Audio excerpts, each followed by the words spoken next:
Assalamualaikum warahmatullahi wabarakatuh. Alhamdulillah, tidak pernah berhenti lisan kita memuji dan memuja Allah Subhanahu wa taala atas segala nikmat dilimpahkan kepada kita, terutama nikmat Islam dan iman yang dengannya kita jadi mengenal siapa pencipta alam semesta ini, termasuk pencipta diri kita sendiri, dan akhirnya kita punya tujuan dan panduan serta tuntunan hidup.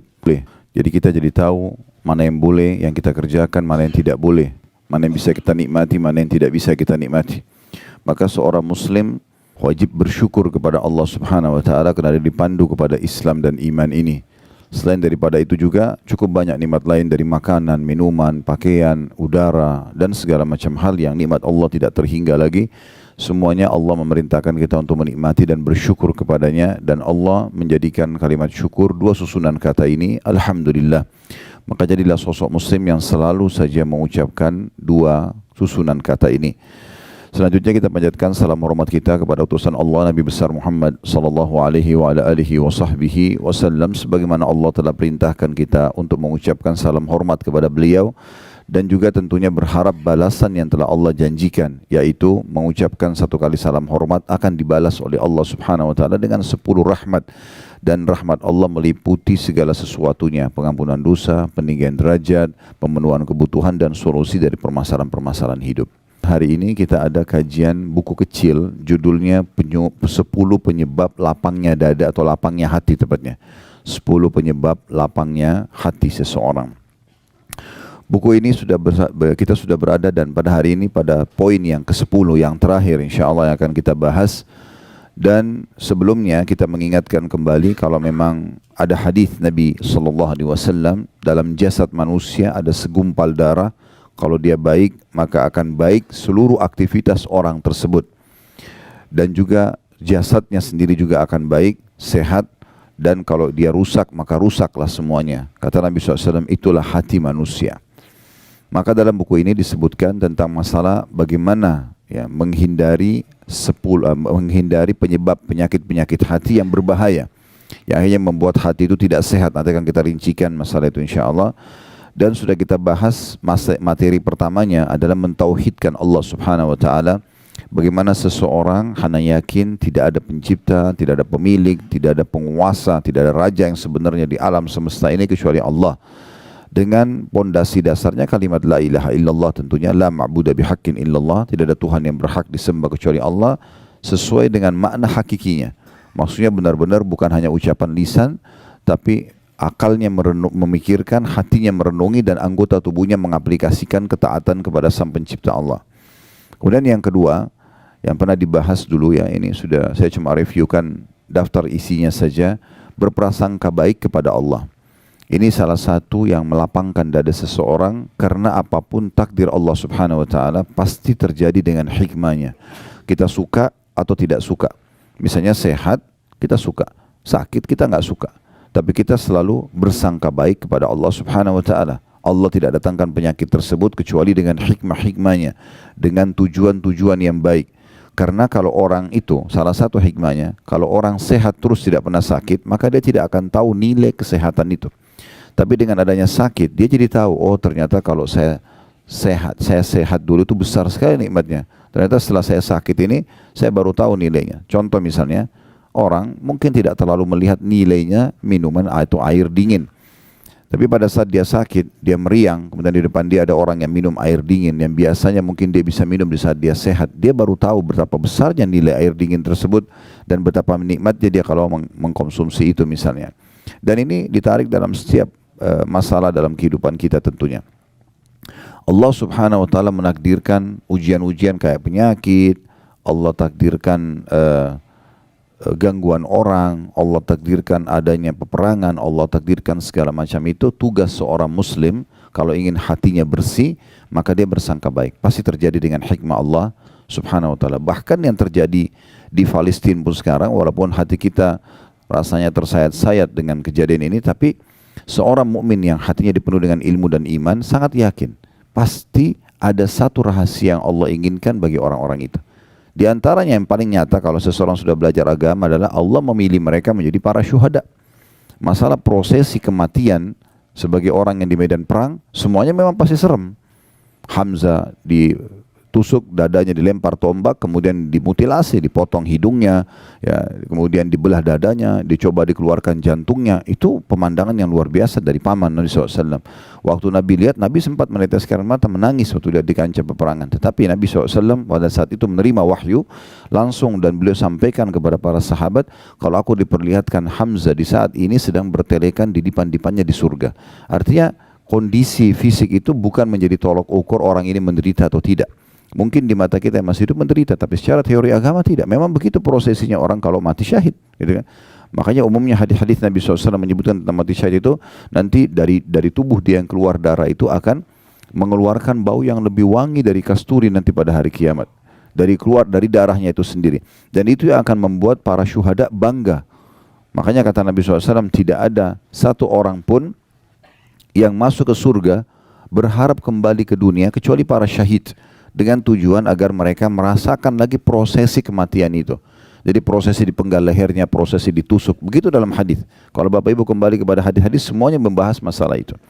Jadi semua itu subhanallah dengan hikmah-hikmah Allah Subhanahu wa taala, ya. Dan dengan itu ternyata hanya sedikit, ya, sakit itu semua, ya, yang kena bom, yang dipenggal lehernya, yang hanya kena luka kecil kemudian dia mati, akhirnya terbunuh mati syahid juga. Semuanya kata Nabi SAW, orang yang mati syahid tidak merasakan sakit mati itu kecuali seperti cubitan saja. Jadi tidak ada sesuatu yang berbahaya bagi mereka kecuali hanya di kasat mata manusia saja sebagai ujian dari Allah SWT. Siapa yang orang ingin itu? Kata Nabi SAW dalam sebuah hadis, sesungguhnya manusia yang terbaik adalah manusia yang selalu hatinya terpaut ingin mati di jalan Allah Subhanahu wa taala, dimanapun dia mendengarkan berita yang menakutkan atau mengejutkan, maka dia segera memegang tali kekangan kudanya dan dia mengejar tempat tersebut, berharap dia terbunuh atau dia mati di jalan Allah Subhanahu wa taala. Karena memang harus melalui proses seperti itu.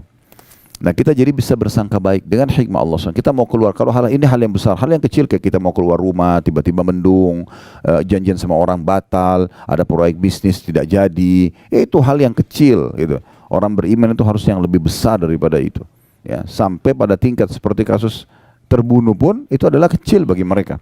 Bahkan para sahabat kalau sudah dikumandangkan jihad, mereka berada di saf-saf pertama di barisan pasukan Nabi SAW untuk menjadi orang yang pertama mati syahid.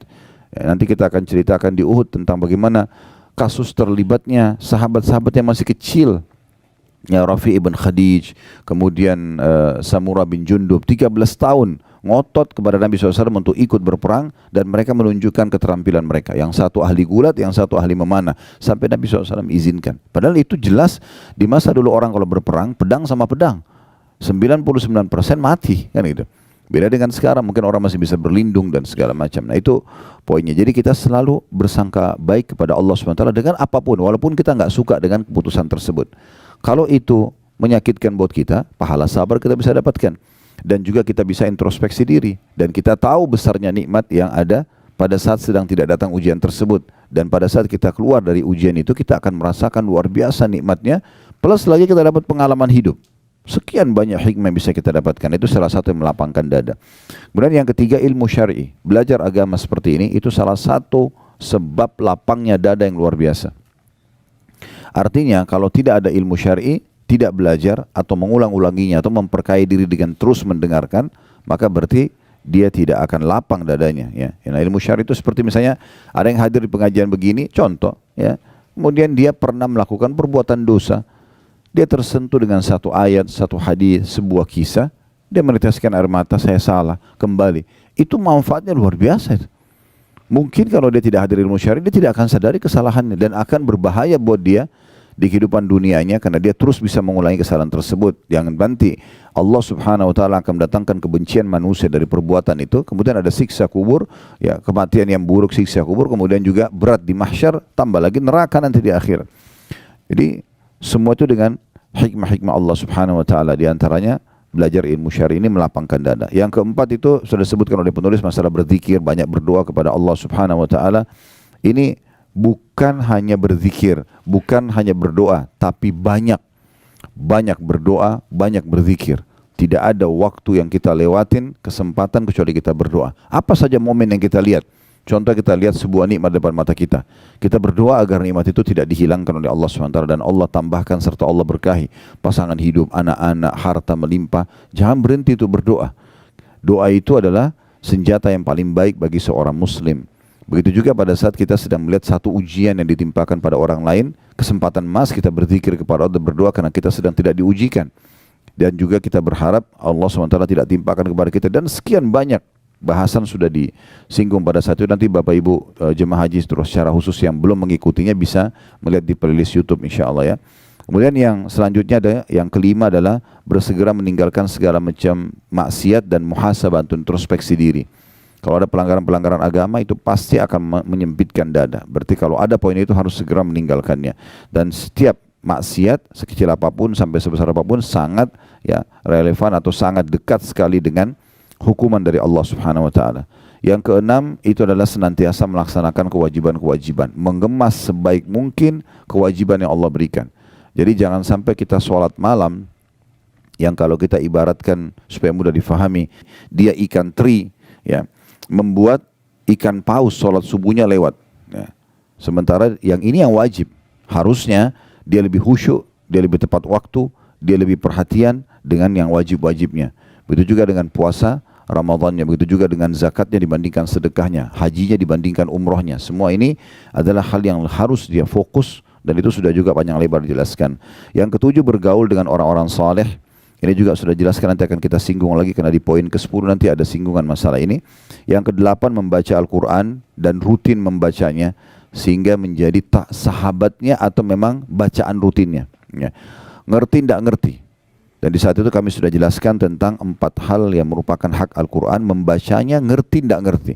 Dengan cara diurut dari Al-Fatihah, Al-Baqarah, Al-Imran, terus An-Nisa, Al-Ma'idah, Al-An'am sampai surah nomor 114. Ya. Ulangi lagi, begitu terus. Yang kedua tadabbur. Tadabbur itu berarti membaca hanya beberapa ayat saja dari surah-surah tertentu, tujuannya untuk merenungi makna-makna dan mengambil ilmu dan hikmahnya. Kita boleh dari surah yang kita menarik bagi kita, misalnya kita ingin tahu kenapa dalam Al-Quran ada nama-nama hewan, ada surah Al-Baqarah sapi betina, ada An-Naml semut, ada An-Nahl lebah, gitu kan.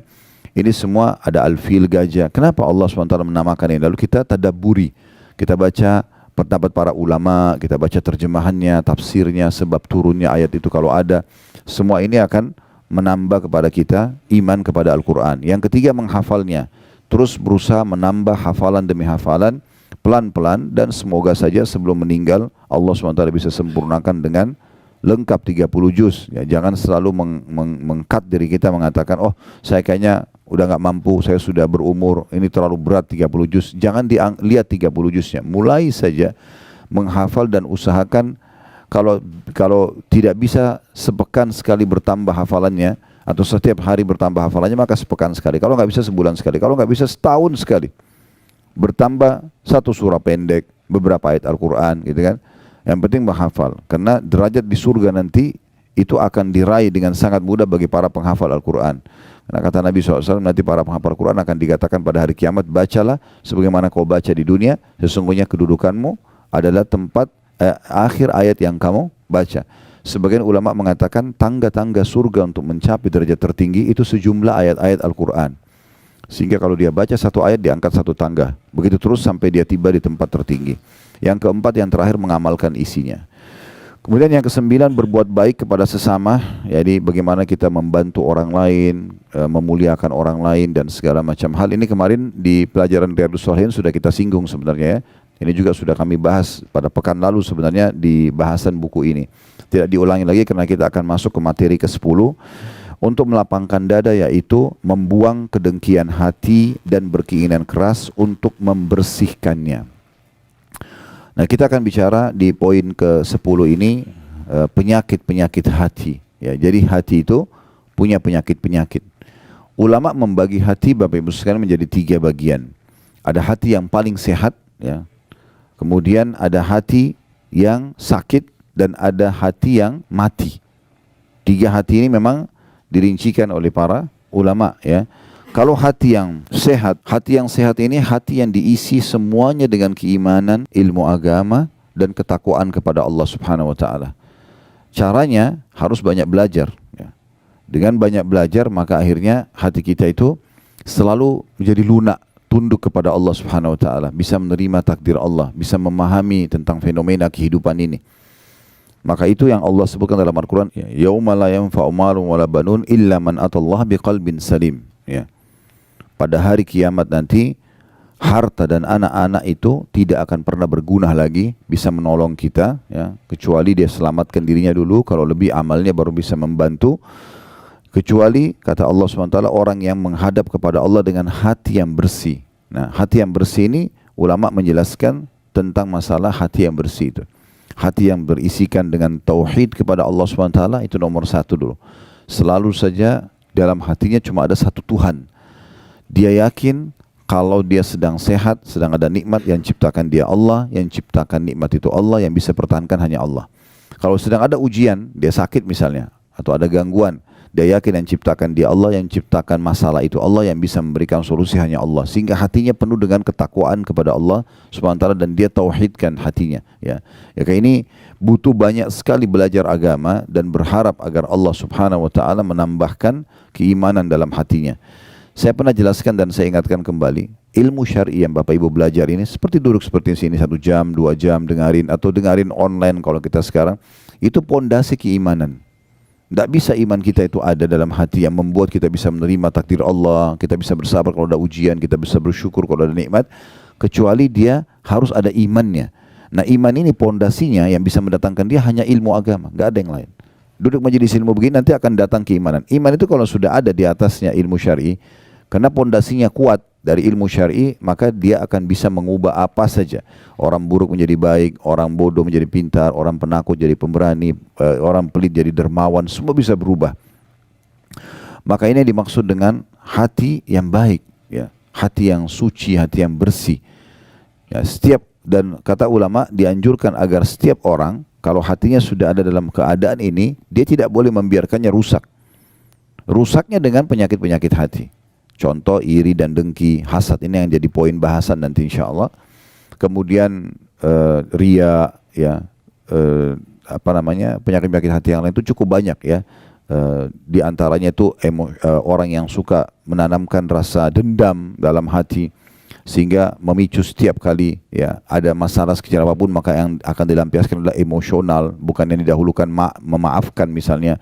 Sementara hati yang luluh itu, hati yang baik adalah hati selain mentauhidkan Allah, bertakwa kepada Allah SWT, hati yang penuh dengan amalan-amalan baik dalam hati. Amalan hati itu ikhlas, takwa kepada Allah, kemudian memaafkan orang lain, ridho dengan takdir Allah. Itu yang harus didahulukan. Jadi kalau orang isi hatinya dengan hal-hal yang baik, maka hatinya akan menjadi hati yang sehat sebagaimana Allah SWT sebutkan tadi. Kemudian ada hati yang sebaliknya, hati yang mati. Hati yang mati ini, teman-teman sekalian, jauh sekali dari Allah SWT. Tidak pernah ada zikrullah di situ, tidak pernah ada mentauhidkan Allah, tidak ada amalan-amalan hati, ikhlas, takwa kepada Allah, gitu kan. Tidak ada sama sekali. Hati yang seperti ini, kata ulama, gampang sekali. Antara Ibnu Qayyim rahimahullah mengatakan, gampang sekali jauh dari agama, gampang sekali putus asa. Kita mungkin lihat, ya, berapa orang atau banyak contoh-contoh orang yang tidak ada, hatinya mati, tidak ada keimanan dalam hatinya, walaupun jasadnya sempurna, orangnya tampan, cantik, kaya, ujungnya bunuh diri misalnya. Ya, ujungnya itu malah berbuat hal-hal yang tidak baik dalam kehidupan dia. Dan gampang sekali, sedikit ujian datang dia tidak bisa melewati ujian tersebut. Ini hatinya mati. Kenapa teman-teman kita di Palestina masih bisa melalui kehidupan padahal sudah seperti ini? Itu karena hatinya hidup mereka. Jawaban-jawaban mereka yang tersebar di medsos itu luar biasa itu. Saya lihat ada satu orang kakek yang sudah tua, rambutnya putih semua, dia berdiri dekat rumahnya yang sudah hancur. Ditanya, seorang disengaja diwawancarai, tapi orang ini juga bukan seorang wartawan, hanya sekedar orang yang kebetulan ingin tahu tentang kondisi, menyebarkan berita. Pada saat itu ditanya, bagaimana keadaan anda sekarang? Dia bilang, alhamdulillah saya masih hidup. Ini di sebelah rumahnya yang hancur, dan ditanya di rumah situlah rubuh bangunan tersebut kena dibom oleh Israel. Ya, semoga Allah hancurkan mereka karena ini memang perbuatan yang sangat keji. Istrinya dan anaknya meninggal di situ. Semua harta dia tertimbun, hancur semua, toko dia yang dia dagang situ habis. Dia bilang, alhamdulillah saya masih hidup. Kata orang itu, bagaimana anda melewatin semua ini? Dia bilang, alhamdulillah saya terima takdirnya Allah. Allah menginginkan seperti ini. Alhamdulillah istri sama anak saya sudah mendahului saya ke surga. Dan saya tinggal melalui sisa hidup saya saja. Saya pun berharap bisa mati bersama mereka. Ini jawaban seperti ini siapa yang bisa ucapkan kalau bukan karena hatinya dia bersih dan luar biasa. Terus kemudian ditanyakan lagi, lalu bagaimana Anda hidup? Ditanya sama orang, bagaimana Anda hidup sekarang? Tidak ada harta, tidak ada keluarga, di sini ada bom, tidurnya di luar.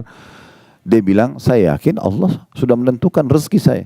Akan sampai rezeki saya, sampai saya nanti akan meninggal dunia. Gak mungkin rezeki saya tidak sampai kepada saya. Dengan begitu yakin, sambil dia senyum lalu dia jalan Bapak itu. Ya. Itu luar biasa itu. Kalau hatinya gak hidup gak bakal bisa seperti itu. Ya. Jadi ulama juga merincikan teman-teman sekalian. Kalau hati itu kuat, sehat, ya, walaupun jasadnya kecil, mungkin secara fisik orang lihat kasat mata kayaknya mungkin dia kurang di mata manusia lah. Tapi kalau hatinya dipenuhi dengan keimanan dan sehat, maka semua akan kuat luar biasa. Kalau pernah dengar nama ini, alhamdulillah. Kalau belum pernah dengar, nama ini nama unik, nama sahabat Julaibib radhiyallahu anhu. Julaibib ini sosok orang yang terkenal sekali, orangnya fisiknya sangat kecil, tampan wajahnya sangat jelek. Begitu dijelaskan kalau Bapak Ibu baca biografi beliau, ya sampai dikenal dengan buruk wajah di masa Nabi SAW. Tapi subhanallah hatinya luar biasa, bersih, ya hatinya kuat, ya penuh dengan keimanan kepada Allah SWT. Satu waktu Nabi SAW melihat dia, lalu Nabi SAW mengatakan, "Wahai Julaibib, saya lihat kamu sudah pantas untuk menikah. Kenapa kau enggak nikah?" Dia bilang dalam riwayat sahih, ini pernah kami bedah di YouTube ya. Ya Rasulullah, bagaimana saya mau nikah? Siapa yang mau nikah dengan saya? Saya tahu keadaan saya, tahu wajah beliau buruk, fisik beliau sangat kecil. Maksudnya kecil sini bukan normal gitu ya, sesuatu yang orang lihat pasti kurang gitu. Maka Nabi SAW mengatakan, saya akan nikahkan kamu insya Allah, ikutlah sama saya. Ikut. Nabi SAW datangi rumah seorang dari orang Ansar, yang memang hati mereka juga hati yang diisi dengan keimanan, terkenal memiliki seorang anak gadis yang cantik dan salihah. Maka Nabi SAW bilang, setelah salam mereka kaget lihat Nabi datang, mereka sambut dengan meriah. Lalu kata Nabi SAW, setelah salam, kami punya hajat dengan kalian. Bahasa ini biasanya orang di masa itu menggunakan bahasa santun kalau ingin melamar. Kami punya hajat dengan kalian, maksudnya kami ingin menikah gitu. Mereka dengan sangat gembira, selamat datang ya Rasulullah, karena mereka pikir Rasulullah akan nikah dengan anak mereka. Kata Nabi SAW, bukan buat saya, tapi buat Julaibib. Begitu menyebut Julaibib, oh Julaibib terkenal di Madinah, ya tampangnya buruk segala macam. Maka mereka mengatakan, kalau Julaibib kami akan tanya anak kami dulu, karena anak perempuannya lagi ada di dalam. Subhanallah, anak perempuan ini dengar. Maka dari belakang dinding kamarnya, perempuan itu, anak perempuan mengatakan, wahai ayah dan ibuku, apakah kalian berani untuk menolak lamaran Nabi SAW? Ini lamaran Nabi. Terima lamaran dan nikahkan saya sama Julaibib yang telah Nabi pilih. Maka dinikahkan, subhanallah, perempuan ini sempurna secara fisik, nikah sama orang yang kurang. Apa yang terjadi? Baru berapa bulan saja, berapa waktu mereka berjalan menikah, terjadi perang Uhud. Kemudian setelah itu, ya, Julaibib terbunuh mati syahid. Waktu ditemukan di medan perang, Julaibib itu orangnya sangat kecil fisiknya, tapi ditemukan dia mati syahid. Di sebelahnya ada 7 atau 8 orang kafir Quraisy yang terbunuh di tangan dia. Jadi bukan masalah fisik yang kuat, yang besar saja. Kalau tidak diikuti dengan hati yang sehat, nggak bisa. Tapi kalau hati yang sehat itu luar biasa. Dia bisa menguatkan orang, bisa melalui permasalahan-permasalahan hidup dengan mudah, bisa bersyukur dengan luar biasa gitu. Itu semua karena hati yang hidup. Berapa banyak orang teman-teman sekalian hanya dengan mendapatkan air dingin saja dia bisa meneteskan air mata karena lunak hatinya. Hatinya sehat. Tahu kalau ini nikmat besar. Apalagi kalau sudah nikmat-nikmat yang besar, dia bisa biologis yang halal, dia punya anak-anak, dia punya pekerjaan namanya harum. Oh, ini luar biasa ya. Nikmat yang luar biasa yang harusnya bisa kita tahu. Nah, kalau hati yang mati lawannya semua. Tidak ada rasa syukur, tidak ada isinya keimanan. Ya, banyak kasus orang bunuh diri, banyak kasus orang walaupun sudah kaya raya masih mencuri, walaupun ini dan itu, tidak ada rasa syukurnya kepada Allah SWT. Semuanya serba kurang. Kemudian yang ketiga kata ulama adalah hati yang sakit. Hati yang sakit ini hati yang ada bibit keimanan, tetapi dia campurkan dengan penyakit-penyakit hati. Nah, kalau orang seperti ini harus segera dia taubat kepada Allah SWT dan dia bersihkan hatinya dengan banyak beribadah kepada Allah SWT sehingga keimanan memenuhi hatinya dan akhirnya mengeluarkan semua penyakit-penyakit hati tersebut. Jadi misalnya dia sholat, iya, dia puasa, iya, dia kerjakan ketaatan, tapi sisi lain dia masih iri pada orang, dia masih suka dendam sama orang, dia masih suka mencari-cari kesalahan orang lain, masih berat untuk memaafkan dan seterusnya. Ini semua adalah hati-hati yang harusnya diobati tentunya, hati-hati yang harus diobati. Baik teman-teman sekalian, kita akan masuk ke poin bahasan kita tentang masalah hasad. Salah satu penyakit hati ini adalah hasad, iri, ya. Nah, ini yang akan membuat dada itu sempit. Maksudnya adalah hasad itu tidak bisa melihat satu kelebihan pada orang kecuali dia cemburu. Kenapa orang ini begitu? Kenapa dia tampan, kenapa dia cantik, kenapa dia pintar, kenapa dia kaya, kenapa ini, kenapa itu, kenapa dia nikah sama itu, kenapa dia punya anak sekian orang, kenapa anaknya bisa lulus, kenapa. Semuanya pertanyaan kenapanya adalah iri melihat keadaan orang. Dan ini penyakit hati yang luar biasa, ya. Ini dalam Islam dilarang. Karena Nabi SAW menyebutkan dalam sebuah hadis, yang ini diangkat oleh Imam Madzabi rahimahullah, dimasukkan dalam hal kategori dosa besar, ya. Hati-hati kalian dengan hasad, iri yang seperti ini, karena dia akan memakan pahala kalian, amal soleh kalian sebagaimana api membakar kayu bakar. Jadi pelan-pelan akan hilang. Kenapa hilang? Karena kalau kita hasad pada orang, kita berharap nikmat itu hilang dari dia. Maka dengan itu secara otomatis kita sudah mempersiapkan amal kita untuk dibayar kepada dia. Dan itu berapa banyak orang yang akhirnya tidak bisa tenang hidupnya karena semuanya penuh dengan iri dan dengki, ya. Nah, ini yang dilarang oleh ulama. Menurut jumhur ulama, bahwasanya hasad yang haram ini itu adalah iri yang diikuti dengan berharap hilangnya nikmat dari orang lain. Nikmat ini bisa berupa harta, kedudukan, ilmu, kelebihan fisik, keturunan, atau apa saja di sekitarnya. Dan ini disebutkan oleh Syekh Utsaimin rahimahullah dalam buku beliau Syarah Al-Arba'in An-Nawawiyah, ya. Ini di halaman 368. Dan jumhur ulama juga menukil atau mengungkapkan tentang masalah hasad itu seperti apa. Di antaranya ada salah satu ulama yang bernama Syekh Mustafa Al-Adawi, hafizahullah, beliau mengatakan al-hasadu huwa tamanna zawal ni'ami an sahibiha. Hasad itu yang dilarang adalah karena seseorang menginginkan hilangnya nikmat yang ada pada orang lain. Dia selalu merasa cemburu, kenapa orang itu diberikan, kenapa saya tidak diberikan, kenapa dia menikah sama orang itu, kenapa bukan sama saya, kenapa orang itu punya anak sekian, kenapa saya tidak, kenapa orang itu punya jabatan itu, kenapa saya tidak, dan seterusnya. Dan dia berharap nikmat itu hilang dari dia. Jadi misalnya kalau orang itu sakit kah, dipecat di jabatannya kah, dia gembira sekali. Nah, seperti itulah. Dan ini yang dimaksudkan dengan penyakit hati yang berbahaya sekali, karena pasti dia akan menyempitkan dada di saat orang itu tidak hilang nikmat darinya. Misalnya orang itu tetap malah ketampanannya, kecantikannya tetap terjaga, hartanya tetap terjaga, jabatannya, maka dia akan terus dongkol, ya, hatinya, karena memang tidak bisa menerima kejadian tersebut. Kemudian Ibnu Taimiyah juga mengatakan al-hasadu huwal bughdu wal qarahatu lima yarahu min husni halil mahsud. Hasad adalah membenci dan tidak suka terhadap keadaan baik yang ada pada orang yang dihasati, ya. Itu kurang lebih gambaran ulama tentang definisi hasad itu sendiri. Dan larangan hasad cukup banyak. Dari dalilnya berhubungan dengan masalah ini tidak dibolehkan. Di antaranya hadis, ya, yang sahih diriwayatkan oleh Imam Muslim nomor 2564 dari hadis Abu Hurairah radhiyallahu anhu, bahwasanya Nabi SAW bersabda, la tahasadu. Larangan pertama, jangan saling hasad atau iri dan dengki. Wala tanajashu, dan jangan saling menyakiti dalam transaksi jual beli. Cocok beli, nggak cocok ya sudah, nggak usah dijatuhkan atau jelek-jelekan. Wala tabaghadu, dan jangan juga kalian saling benci. Wala tadabaru, jangan kalian saling mendiamkan atau memusuhi, musuh-musuhan, ya. Ya, tidak saling ngobrol, tidak saling tegur-teguran. Wala yabi' ba'dukum ala bai'i ba'd, dan jangan juga seseorang dari kalian bertransaksi atau jual beli di atas transaksi saudaranya. Wa kunu ibadallahi ikhwana, jadilah semua hamba-hamba Allah bersaudara. Al-muslimu akhul muslim, seorang muslim adalah saudaranya muslim yang lain. La yadhlimuhu, tidak boleh dia menzaliminya. Wala yakhdhuluhu, dan tidak boleh dia menelantarkannya. membiarkannya dalam kondisi ya tidak dipenuhi kebutuhan padahal kita mampu ya. Wala yakdzibuhu, dia tidak boleh berdusta atau membohonginya. Wala yahkiruhu, tidak boleh dia menghinanya. At-taqwa hahuna wa yushiru ila sadrihi sallallahu alaihi wasallam thalatha marrat. Lalu beliau mengatakan ketakwaan itu ada di sini.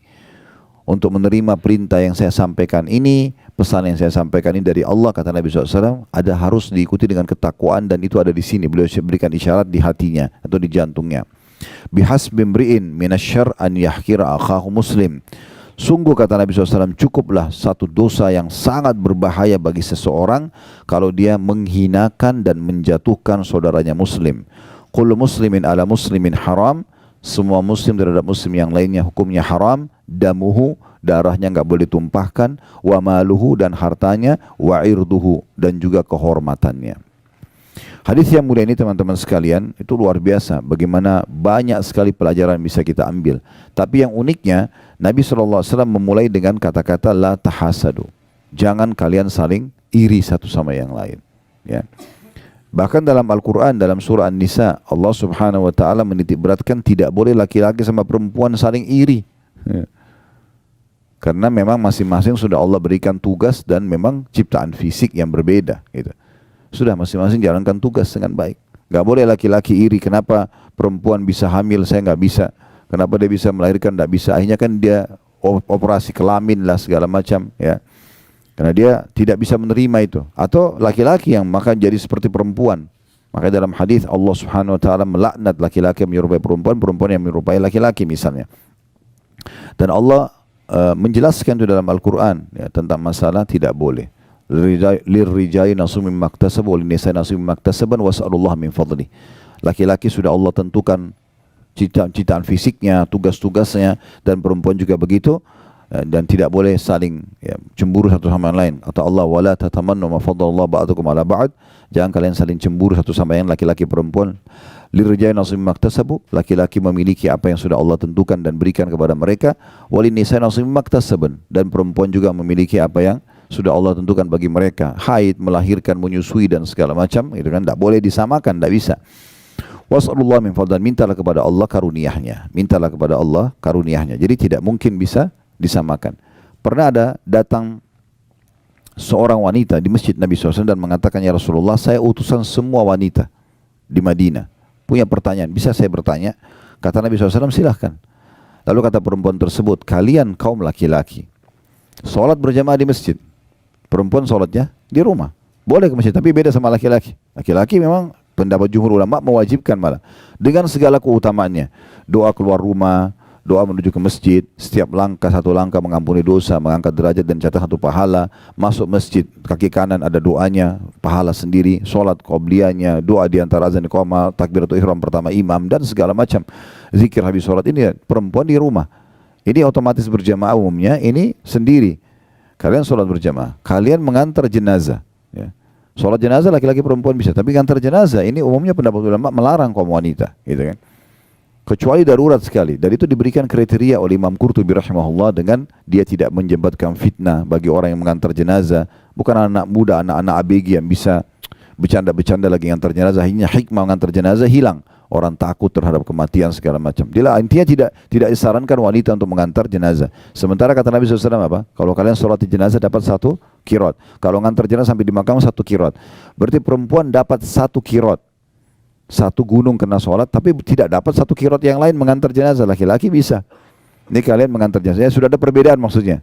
Kalian sholat di masjid, kalian mengantar jenazah, kalian mencari nafkah. Kata Nabi SAW, tidak ada seorang muslim yang keluar mencari nafkah tulus untuk keluarganya kecuali di jalan Allah. Pernah ada sahabat mikul barang sangat berat dan sambil keringatan. Akhirnya ada beberapa sahabat yang lewat bersama Nabi SAW lalu mengatakan, ya Rasulullah, andai saja orang seperti ini dihitung di jalan Allah. Kesian banget gitu, keringatan, dia mikul barang berat. Kata Nabi SAW, siapa yang keluar mencari nafkah buat kedua orang tuanya, maka dia di jalan Allah. Siapa yang keluar untuk membiayai keluarganya, istri dan anaknya, di jalan Allah. Siapa yang keluar untuk membiayai dirinya sendiri, dia juga di jalan Allah. Dan siapa yang keluar justru untuk ria, untuk berbangga-bangga, malah dipakai pendapatannya untuk maksiat, itu adalah di jalan syaitan. Jadi memang ini di jalan Allah SWT. Perempuan tidak punya kewajiban cari nafkah. Boleh bekerja boleh, selama tidak haram. Tapi bukan tugas dia. Suami yang wajib memberikan nafkah. Kemudian kalian juga berjihad. Perempuan tidak ada kewajiban jihad. Dari semua peperangan Nabi SAW, kalaupun ada perempuan ikut, maksimal 20 orang setiap kali perjalanan Nabi SAW. Hanya untuk membantu mungkin masak, ngobatin orang luka, tapi tidak ada kewajiban perangnya. Laki-laki perang. Ini jihad pahalanya luar biasa. Gitu kan. Maka yang terjadi adalah perempuan ini mengatakan, pertanyaan saya Rasulullah, sementara kami perempuan mengurus rumah kalian, mengurus anak-anak kalian, mengurus rumah kalian, dan menjadi tempat syahwat kalian. Ini perempuan bilang begitu. Tempat pelampiasan biologis. Apakah pahala kami dengan kalian sama? Itu pertanyaannya. Jadi sudah beda semua profesi ini, lalu apa pahala kami sama kalian sama? Kata Nabi SAW, para sahabat, kalian dengar pertanyaan wanita ini? Mereka mengatakan iya. Kata Nabi SAW kepada wanita itu, pulanglah, sampaikan kepada semua wanita yang kau temui kalau pahala kalian sama. Jadi mengurus rumah, ngurus anak itu bukan main-main. Sama dengan pahala laki-laki di luar rumah. Ya Allah SWT berikan. Jadi tidak perlu ada hasad. Karena semua sama aja. Tinggal tergantung kewajibannya, gitu. Tergantung dia jalankan yang diperintahkan oleh Allah SWT. Nah itu orang tetangga bantal kita tidak boleh saling hasad. Bagaimana dengan orang yang di luar daripada itu? Orang terdekat aja nggak boleh. Ya. Termasuk kepada saudara-saudara sendiri. Bagaimana Allah SWT gambarkan dalam surah Yusuf tentang cemburunya saudara Yusuf kepada Nabi Yusuf AS. Karena mereka cemburunya luar biasa, ya iri, sampai akhirnya yang mereka lakukan apa? Mereka membuang Nabi Yusuf ke dalam sebuah sumur, dalam kisah yang masyhur, gitu kan? Dan akhirnya membuat Nabi Yusuf alaihissalam sampai dipungut oleh satu kafilah safar, ya, yang kafilah dagang sedang lewat, kemudian dibawalah ke Mesir. Intinya Allah muliakan memang, tetapi dijauhkan dari ayahnya sampai ayahnya Nabi Yakub buta matanya karena sedihnya selalu menangis mengingat Nabi Yusuf alaihissalam. Nanti ujungnya juga Allah pertemukan tentunya. Tetapi di sini kita lihat bagaimana saudara sama saudara, dan Allah salahkan perbuatan saudara-saudaranya Nabi Yusuf, ya. Walaupun terakhir di akhir surahnya bagaimana mereka bertaubat kepada Allah Subhanahu wa taala, gitu kan. Tetapi itu terjadi dan itu dilarang, tidak dibolehkan. Begitu juga dengan siapa saja, umumnya kaum muslimin di luar sana tidak boleh kita merasa iri. Lalu apa yang saya lakukan, Ustaz? Kalau seandainya ada sesuatu yang ada pada orang, tapi saya berharap juga saya punya. Itu kan sangat sensitif masalah hasadnya di situ, ya. Maka ulama mengatakan ada namanya ghibthah. Ghibthah itu sama kita melihat satu kelebihan pada orang dan kita berharap Allah berikan kepada kita, tapi syaratnya tidak berharap hilang dari orang itu. Misal contoh, dan ini tidak bentrok dengan sunnatullah. Sunnatullah itu apa? Misalnya Prof Huda Masya Allah tampan, saya berharap ya Allah minta wajah seperti beliau, kan? Tidak mungkin, sunnatullah, nggak bisa kan gitu. Tetapi yang bisa adalah yang tidak bentrok dengan sunnatullah, seperti harta, ya, kepintaran, gitu kan? Begitu keturunan yang mungkin lebih, ya, dan itu yang kira-kira tidak bentrok dengan sunnah yang bisa kita dapatkan. Nah itu bisa ghibthah namanya. Ghibthah itu kita berharap agar diberikan juga kepada kita seperti orang itu, tapi ingat syaratnya tidak berharap hilang dari orang itu. Itu ghibthah. Itu yang sesuai dengan hadis Nabi SAW, la hasada illa fitnatain. Tidak ada hasad kecuali pada dua orang. Rajulun ata'allahu Qur'ana fayutlu ana al-lail wa ala an-nahar. Seseorang yang Allah berikan Al-Quran lalu dia sibuk membaca di siang dan malam hari. Ya. Wa rajulun ata'allahu malan fahu yunfiku. Ya. Dan orang yang diberikan ana al-lail wa ana an-nahar, dia diberikan harta, kemudian dia sibuk sedekahkan di siang dan di malam hari. Nah ini dua orang, kama qala Nabi SAW, dua orang ini yang boleh kita merasa iri. Oh ternyata orang ini kaya raya tapi sibuk infak. Mungkin kita kaya tapi nggak berinfak, gitu kan? Atau kita belum punya harta tapi kita ingin seperti dia. Atau ada orang pintar sekali, dia mengajar sana sini, banyak prestasinya, buku-buku dia bestseller, apalah segala macam. Kita berharap bisa seperti dia. Maka itu semua tidak bentrok dengan sunnatullah dan tidak berharap hilang dari orang tersebut. Nah orang hasad itu beda. Kalau tetangganya beli AC, dia yang kedinginan, nah itu hasad. Tetangganya beli mobil, dia dongkol, kenapa beli mobil baru? Begitu tetangganya mundur tabrak pagar, syukurin tuh. Nah, karena memang dia tidak suka itu kan. Tapi kalau orang yang ghibthah beda. Orang itu baru beli rumah baru. Oh Masya Allah, berkahi dia ya Allah, dan berikan saya lebih baik dari dia atau sama dengan itu, boleh. Itu enggak masalah. Subhanallah, ada satu hal yang saya lihat dari teman-teman saya yang ada di sini di Saudi. Dan itu kayak sudah memasyarakat di sini. Kalau kita kayak cerita ini, saya kemarin baru misalnya seorang dokter buka klinik. Pertama ucapan mereka itu, Barakallahu fiik, semoga Allah berkahi, semoga Allah begini, semoga Allah kembangkan, begitu. Karena mereka faham hadis Nabi SAW, tidak ada seorang muslim yang mendoakan muslim yang lain kecuali malaikat di atas kepalanya mengatakan walaka mithluhu walaka mithluh. Kau akan dapat yang sama, kau akan dapat yang sama. Jadi sebenarnya kita kalau doakan, kalau ada misalnya ada orang kaya nih, ada orang sukses, kita bilang doakan supaya dia lebih sukses. Mungkin kita akan bertanya untuk apa? Sudah sukses. Sebenarnya doa yang kita panjatkan, semoga Allah berkahi dia ya Allah, semoga apalah langgengkan hubungan rumah tangganya, semoga ini dan itu sebenarnya kita sedang doakan diri kita sendiri. Dan kita akan mendapatkan sesuai dengan doa kita. Tapi kalau sebaliknya kita mengatakan, ya Allah hilangkan nikmat itu dari dia. Sebenarnya malaikat juga mengatakan, kau akan dapat yang sama. Doa kita kepada Allah untuk orang itu belum tentu diterima, tapi doa malaikat untuk kita diterima sama Allah SWT. Nah ini kita harus memahami baik-baik tentang masalah hasad itu. Jadi tidak dibolehkan sama sekali. Ya, kita harus hati-hati sekali. Ya. Kemudian Nabi SAW juga mengatakan tentang masalah wala tanajashu. Dan jangan kalian saling menyakiti dalam transaksi jual beli. Ini juga sama nih penyakit hati kadang-kadang. Ada orang nih contohnya yang di poin ini, dia mau beli satu produk, dia sudah suka produk itu sebenarnya. Dan dia tahu sebenarnya kalau dia beli, ya, itu udah cukup. Maksudnya kalau dia seorang pedagang, dia beli harga 100.000 rupiah. Dia udah tahu sebenarnya orang ini pun mungkin sudah ada keuntungan, tapi dia tahu dia bisa jual 200.000, dia bisa jual 500.000. Tapi karena hatinya nggak bersih, dia berharap memeras orang itu sampai pokoknya maksimal. Kalaupun untungnya sekecil mungkin dan dia akan ambil keuntungan sebesar mungkin. Ini tidak ada dalam orang yang hatinya bersih gitu. Udah kita beli produk, kita merasa cocok, kita tahu kita bisa ambil keuntungan, udah berikan saja, kasih saja. Biarkan Allah yubarik lahu, Allah berkahi dia. Kenapa kita harus iri orang ini akan dapat keuntungan berapa? Apalagi sampai telusuri berapa dia dapat keuntungan. Dia harusnya tidak boleh begitu dan begitu. Untuk apa? Biarkan saja. Allah sudah tentukan rezeki kan gitu. Kita tinggal mengatur dan kita punya hak untuk negosiasi, tapi yang masuk akal. Nah itu yang dimaksud di sini, jangan tanajashu. Kemudian yang ketiga, wala tabagadu, jangan saling benci. Dilarang oleh Nabi SAW. Bagaimana kalau orang sudah terlanjur berbuat keburukan kepada kita? Ingat, bab benci ini Bapak Ibu sekalian hanya dibolehkan kalau perbuatan orang salah dalam pandangan agama dan yang sedang kita benci perbuatannya, bukan fisiknya. Jangan pernah benci fisik seseorang. Yang kita benci itu adalah perbuatannya. Misalnya ada orang menggibah kita, memfitnah kita misalnya, mengambil barang kita, yang sedang kita benci perbuatannya. Jangan fisiknya, karena dia bisa saja taubat seketika. Atau satu waktu dia taubat. Contoh misalnya, dia taubat nasuha, kemudian dia minta maaf sama kita. Tetapi kalau hati kita sudah terlanjur kotor, tidak baik, kita susah memaafkan dia. Karena yang kita benci fisiknya orang. Jangan gitu. Itu mulai dari pasangan hidup kita, misalnya mungkin pernah berbuat salah. Kalau kita membenci perbuatannya, sebagaimana agama mengajarkan kita untuk membenci perbuatan yang dipandang salah dalam agama. Ya, dia pernah berzina, selingkuh, dia pernah berbohong, apa saja. Kemudian kita tahu ini perbuatan haram dalam agama, kita bilang ini nggak boleh, haram dalam agama. Terus dia taubat nasuha, dia berubah, dia menjadi orang soleh atau soleha. Selesai urusannya, kita bisa menerimanya karena hati kita bersih. Yang jadi masalah kalau hatinya itu memang diisi dengan hal yang tidak baik, sehingga akhirnya dia susah menerima ini semua. Ya, makanya di dalam Islam contoh yang paling baik adalah Umar bin Khattab radhiyallahu anhu. Beliau itu walaupun di masa jahiliyah dulu, kata Umar, saya tidak pernah meninggalkan khamr di masa jahiliyah. Setiap hari pegang kendi khamr minum. Ya, setiap hari keluar Umar hanya untuk menyiksa umat Islam di Mekah ini.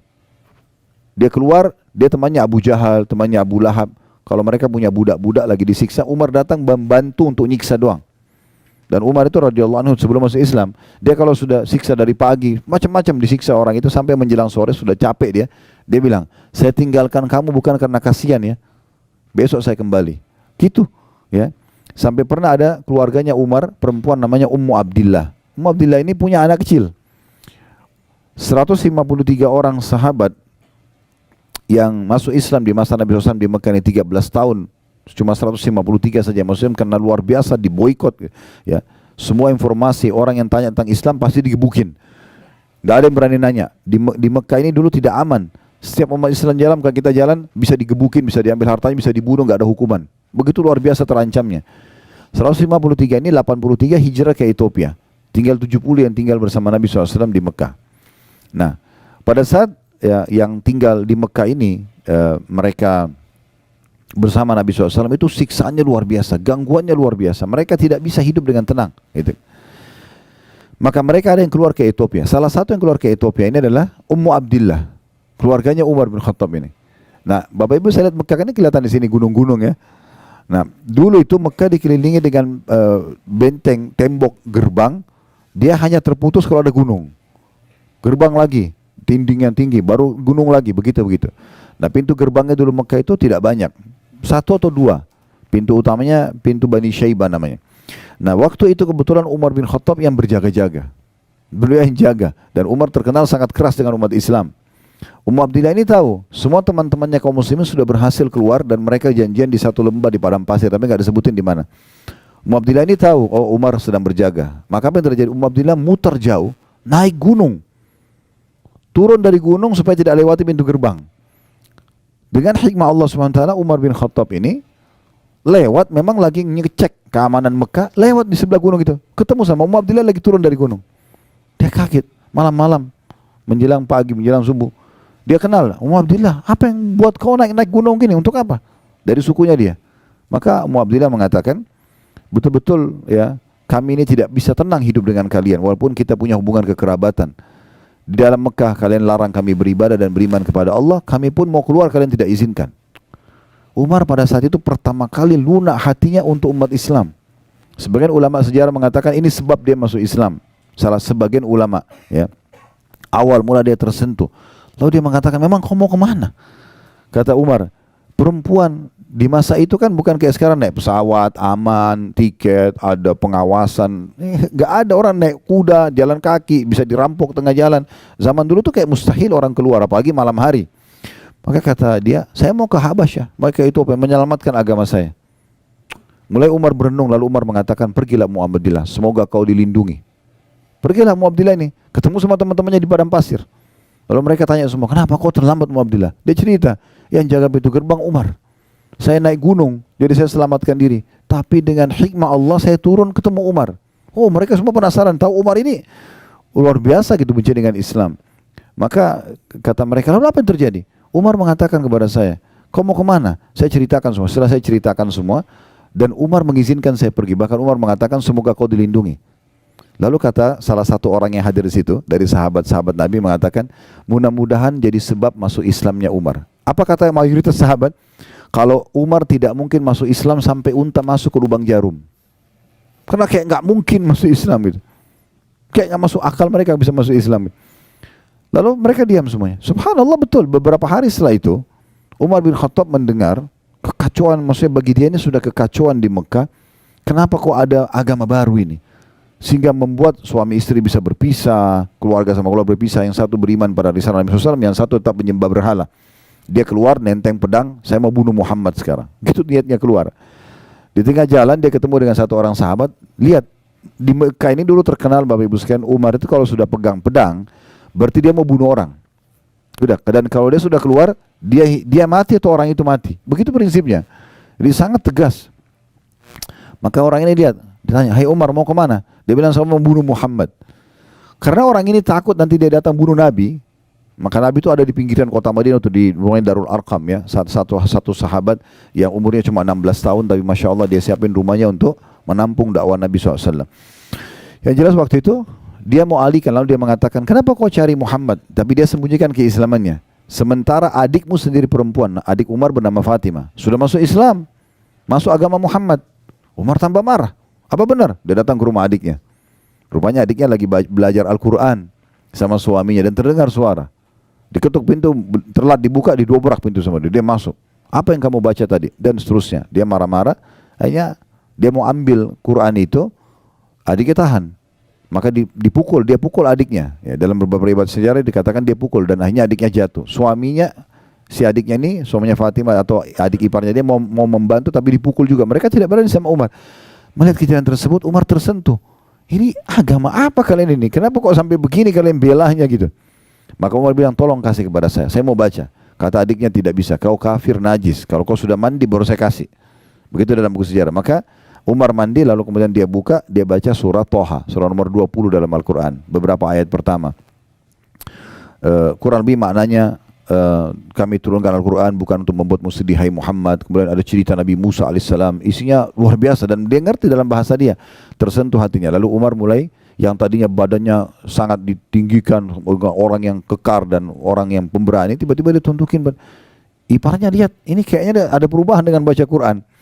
Maka tiba-tiba dia mengatakan, tolong tunjukkan di mana Muhammad. Lalu dipandulah sampai ketemu dengan Nabi SAW. Waktu dari jauh dia datang, dia masih pakai baju perangnya, dia masih pegang pedangnya. Maka sahabat yang lihat dari lantai 2-nya rumahnya Arqam ini, ya, melihat Umar datang. Semua sahabat ketakutan. Maka kata Hamzah itu, ya Rasulullah, saya yang hadapi dia. Ya, ada apa-apa? Mereka tidak tahu kalau mau masuk Islam. Ya, kata Nabi SAW tidak. Hamzah masuklah ke dalam kamar. Nanti saya yang hadapi. Begitu dibuka pintu, Umar tundukin kepalanya lihat Nabi SAW, lalu kemudian dipanggil oleh Nabi, lalu Nabi pegang pundaknya dan digoyang dengan keras sambil mengatakan, hai Umar, belum tibakah saatnya kau tunduk dengan agama Allah?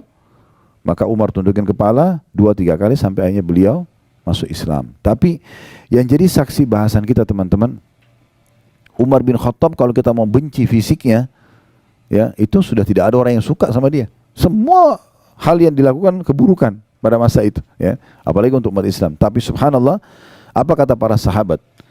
Kami merasa termuliakan setelah masuk Islamnya Umar. Ya, dan Nabi SAW berdoa, ya Allah muliakanlah Islam dengan salah satu dari 2 Umar, Umar bin Khattab dan Amr bin Hisham. Ini Abu Jahal. Abu Jahal ini julukannya namanya dia Amr bin Hisham, karena 2 orang ini pemimpin Mekah dan kalau ambil satu keputusan dia nggak mau mundur. Pokoknya dia jalan aja, punya prinsip, nah gitu. Tapi luar biasa, bagaimana kita ambil pelajaran teman-teman, kita tidak melihat fisik orang, tapi kita sedang melihat perbuatan salahnya. Kalau ini kita lakukan, hati kita bisa bersih. Ya. Tapi kapan kita benci fisiknya, ini menjadi masalah. Ya. Dan kita sulit sekali memaafkan orang. Kenapa banyak orang susah memaafkan orang? Karena dia benci fisiknya. Ya. Ini saya kasih contoh yang lain supaya mudah difahami. Kita kasih contoh di makanan misalnya. Ya. Kalau teman-teman satu waktu makan ikan, amis ikannya. Yang kita benci apanya? Ikan atau amisnya? Nah banyak orang tidak, ikannya yang dia benci, sehingga dia tidak mau makan ikan. Dia pikir semua ikan amis. Benar nggak? Sekarang antum makan jeruk, jeruknya asam. Yang kita tidak suka apanya? Nah banyak orang tidak begitu, dia benci jeruknya. Ya. Jadi yang dia benci fisiknya ini yang salah, sehingga akhirnya membuat dia tidak mau sama sekali makan lagi itu, tidak mau lagi, tidak mau. Ada orang begitu. Pernikahan, rusak pernikahannya. Yang dia benci, ya pernikahannya keliru. Masalah kan ada permasalahan dengan sifatnya pasangan dia. Belum tentu semua orang sama. Saya berapa kali nasihatin orang begitu, dia berumah sudah janda atau duda, datang konsultasi dengan keluarga mereka, kemudian minta saran, ini soalnya tidak mau menikah lagi. Ada yang sampai 10 tahun, ada yang sampai sekian lama. Kenapa? Trauma dengan yang itu. Trauma dengan masalah ya perbuatan pasangan yang dulu, tapi dia tidak boleh membenci pernikahannya, itu nggak ada urusannya sama pernikahannya. Bisa saja dia dapat orang yang lebih baik gitu, ya. Istri saya kebetulan waktu itu kami masih di Makassar, punya sahabat dekat. Qadarullah terjadi yang tidak baik antara rumah tangga dia sama istrinya gitu. Ya, mereka juga waktu itu masih agak jauh dari agama, tapi intinya perempuan ini teman dekat istri saya. Terjadi cerai sama suaminya, intinya perempuan itu terpengaruh dengan laki-laki lain sampai akhirnya dia nikah sama laki-laki lain, ditinggalkan suaminya, merasa terpukul segala macam gitu ya.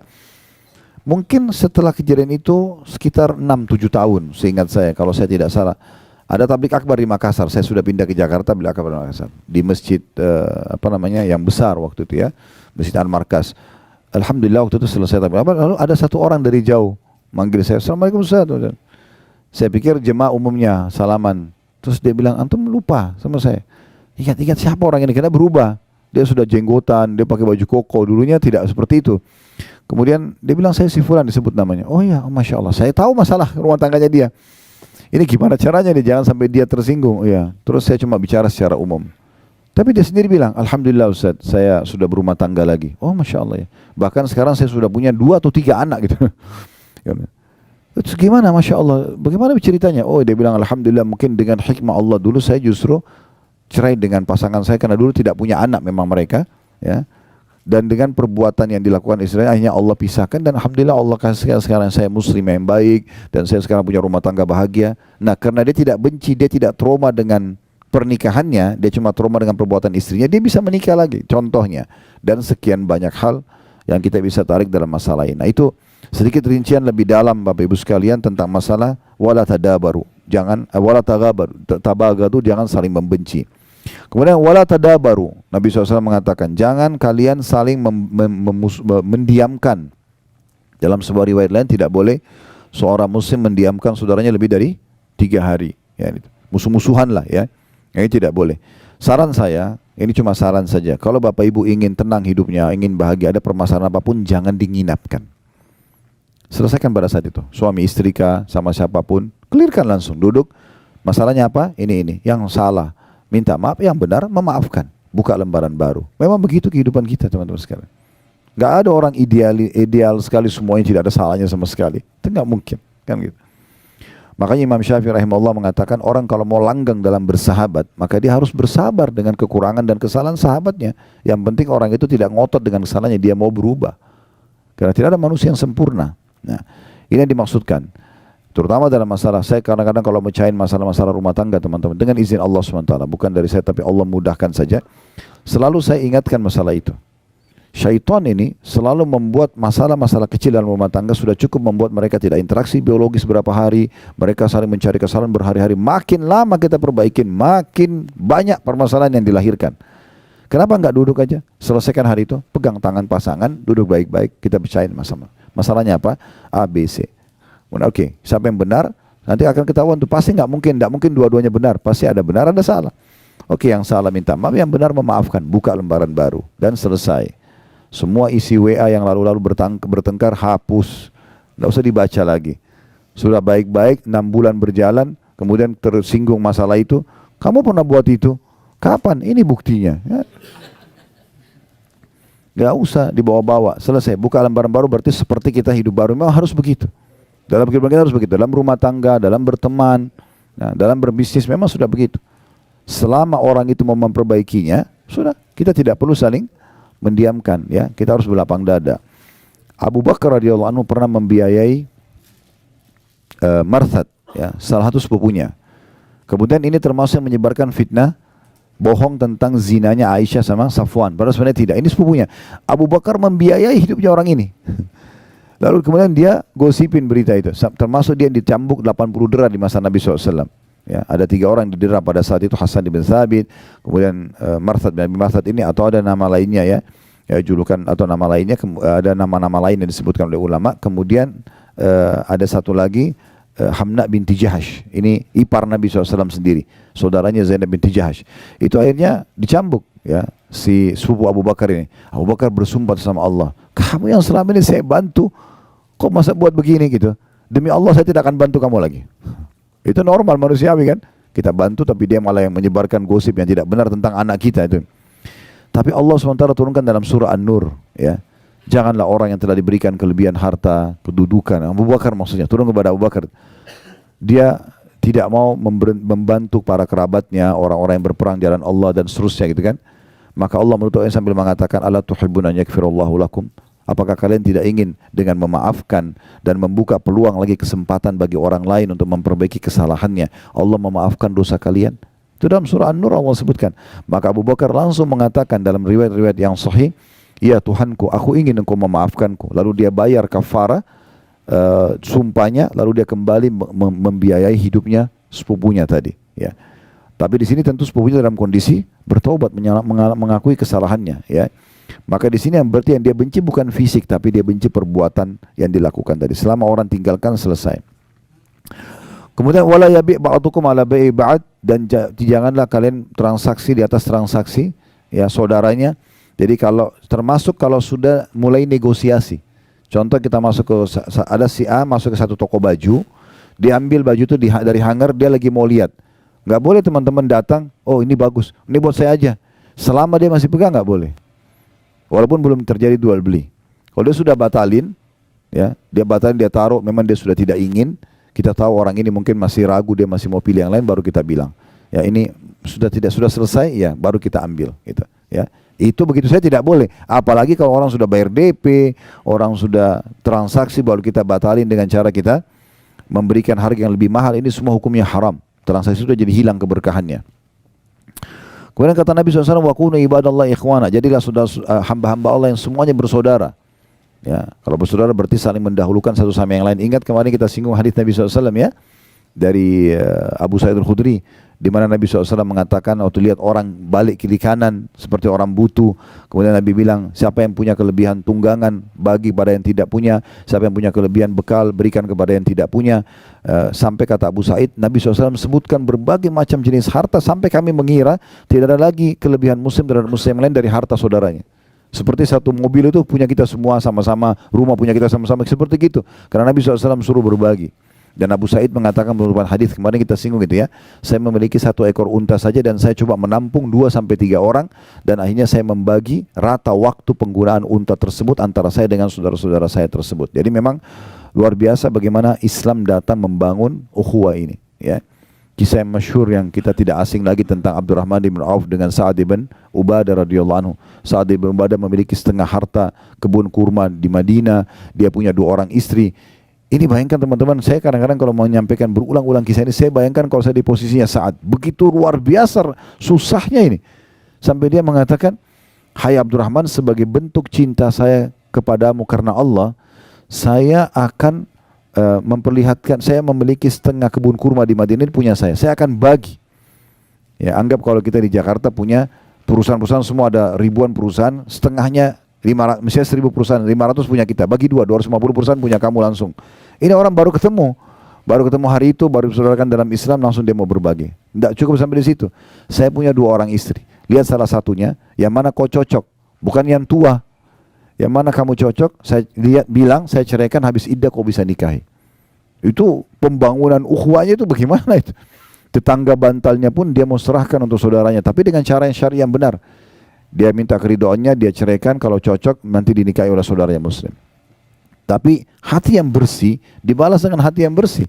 Abdurrahman bin Auf mengatakan, saya tidak perlu, semoga Allah berkahi hartamu. Udah, biarin aja, itu hartamu punya kamu. Saya tidak akan minta 1% pun. Istrimu juga, semoga Allah berkahi keluargamu, jangan diceraikan.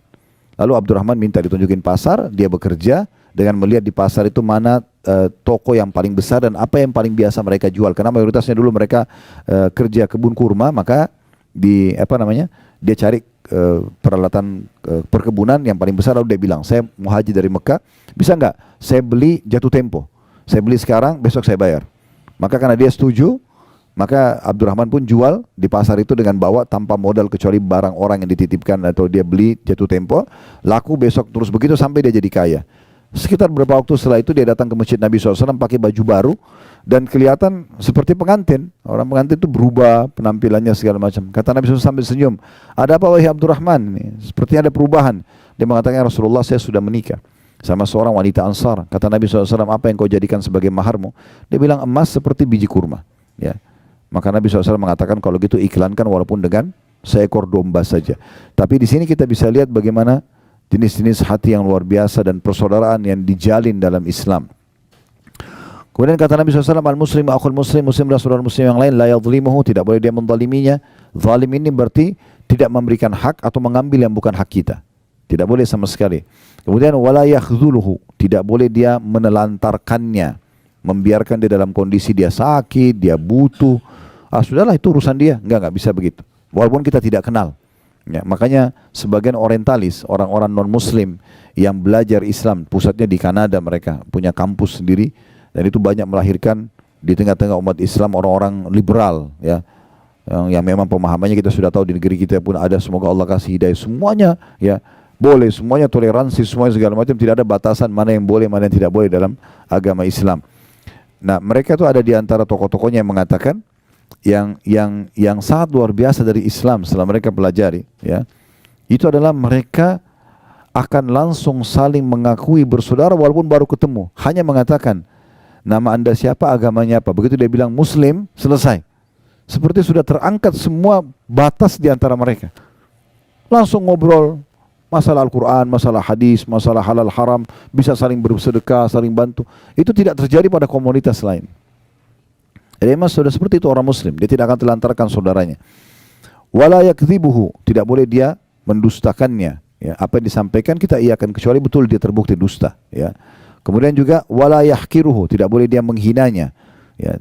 sama dengan cara apapun, misalnya menghina secara fisik, mencibirnya, ya, mempraktek baik dengan lisan ataupun dengan praktek tubuh ya.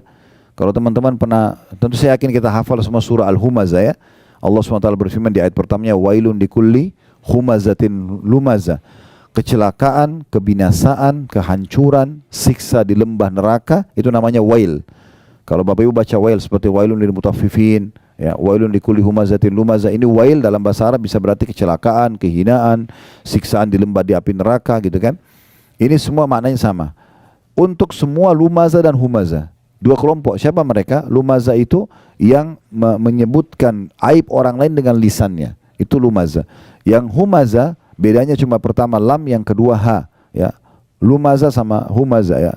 Wailun likulli humazatin lumaza. Humaza yang pertama yang menceritakan aib orang lain dengan lisannya, dan lumaza pakai lam itu yang mencontohkan aib orang lain dengan fisiknya. Jadi temannya cadel dicontohin, temannya pincang dicontohin. Nah itu semua tidak boleh sama sekali. Itu namanya ihtikar, merendahkan, tidak boleh. Nah Nabi SAW mengatakan, kalau seseorang antara kalian melihat apa yang tidak ada pada dirinya, ada pada diri orang lain, misalnya orang lain pincang, orang lain tuli, orang lain cadel, apalah kekurangan fisik yang tidak ada pada kita, kata Nabi SAW, siapa yang lihat sesuatu kurang dari seseorang dan tidak ada padanya, dia membaca, Alhamdulillahilladzi afani mimma btala bihi. Segala puji dan puja kehadiran Allah yang telah menyelamatkan aku dari apa yang diujikan pada orang ini, wa faddalani ala katsirin mimma khalaqa tafdila, dan mendahulukan aku dengan kelebihan yang banyak, kelebihan yang banyak. Maka dengan doa ini kata Nabi SAW, maka pastikan Allah tidak akan menimpakan dia apa yang diujikan pada orang tersebut. Jadi kita begitu, bukan malah kita menghina-hinanya gitu. Kemudian kata Nabi SAW, at-taqwa hahuna, ketakwaan. Untuk menerima semua ini butuh ketakwaan. Patuhan pada Allah ada di sini. Lalu beliau menunjuk dadanya 3 kali. Lalu beliau mengatakan, bihasbi imri'in min syarr an yahkira akhahu muslim. Sungguh dosa yang sangat berat seseorang itu menghina saudaranya muslim. Kullu muslim ala muslimin haram. Ketahuilah dan jadikan sebagai prinsip hidup kalian, semua muslim dan muslimah hukumnya haram, darahnya enggak boleh ditumpahkan, hartanya enggak boleh diambil, dan juga kehormatannya enggak boleh dicoreng. Kehormatannya enggak boleh dicoreng. Baik, ini gambaran tentang masalah hasad itu sendiri. Saya akan coba bacakan sebagai penutup apa yang ditulis oleh penulis di poin ke-10, dan dengan ini tentunya buku ini alhamdulillah sudah selesai kita bedah, dan buku ini buku kecil, buku saku sebenarnya. Saya biasa kadang-kadang juga membedah buku-buku begini supaya tema tertentu habis, kemudian kita lanjut lagi ke tema yang lain gitu ya.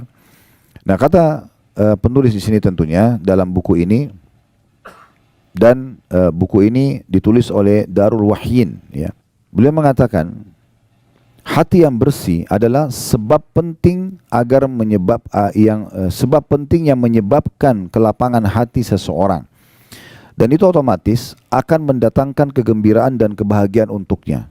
Saya ulangi lagi, hati yang bersih, bersih dari kesyirikan, dari maksiat, dari segala macam hal yang tadi sudah kita berikan rinciannya, dan sudah kita rincikan lebih dalam lagi penyakit-penyakit hati yang dalam hadis baru saja kita jelaskan. Hati yang bersih adalah sebab terpenting yang menyebabkan kelapangan hati, yang akan mendatangkan kegembiraan dan kebahagiaan untuknya. Sementara dendam dan dengki adalah penyakit hati yang paling berbahaya dan pasti akan menyempitkan dada seseorang.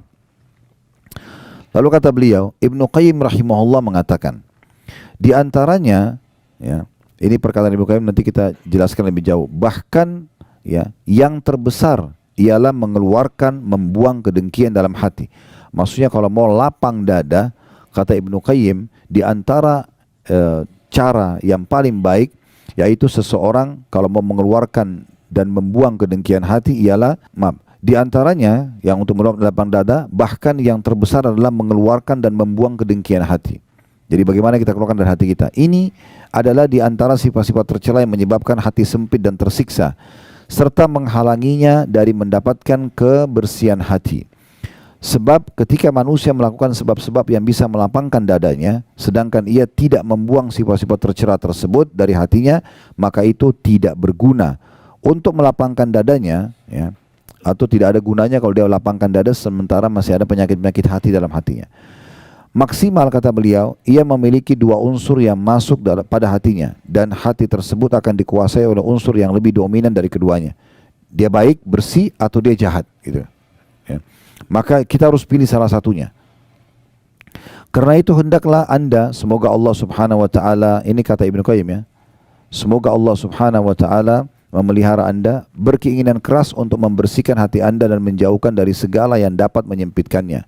Tinggalkanlah permusuhan, kebencian, dan kedengkian kepada orang lain. Cintailah orang lain sebagaimana anda mencintai diri anda sendiri. Jadi kalau kita tidak ingin dihasati, tidak ingin diganggu, jangan juga lakukan pada orang lain. Sebagaimana kita suka dimuamalai, muamalailah orang lain dengan sama.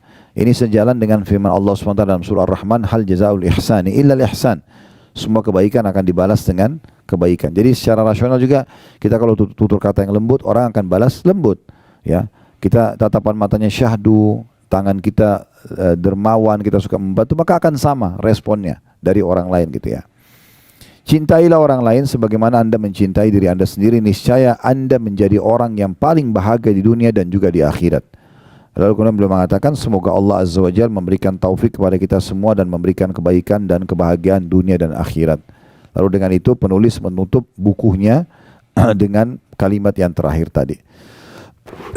Intinya teman-teman sekalian dari bahasan kita, bagaimana seseorang membersihkan hatinya dari segala macam jenis hasad itu sendiri, dan sudah kita jelaskan bagaimana dia membersihkan hatinya, dan juga sudah kita jelaskan mana yang dibolehkan dalam Islam, ya, yaitu ghibthah tadi. Kita berharap nikmat yang ada pada diri orang selama tidak bentur dengan sunnatullah bisa kita dapatkan, tapi dengan tidak hilang dari orang tersebut.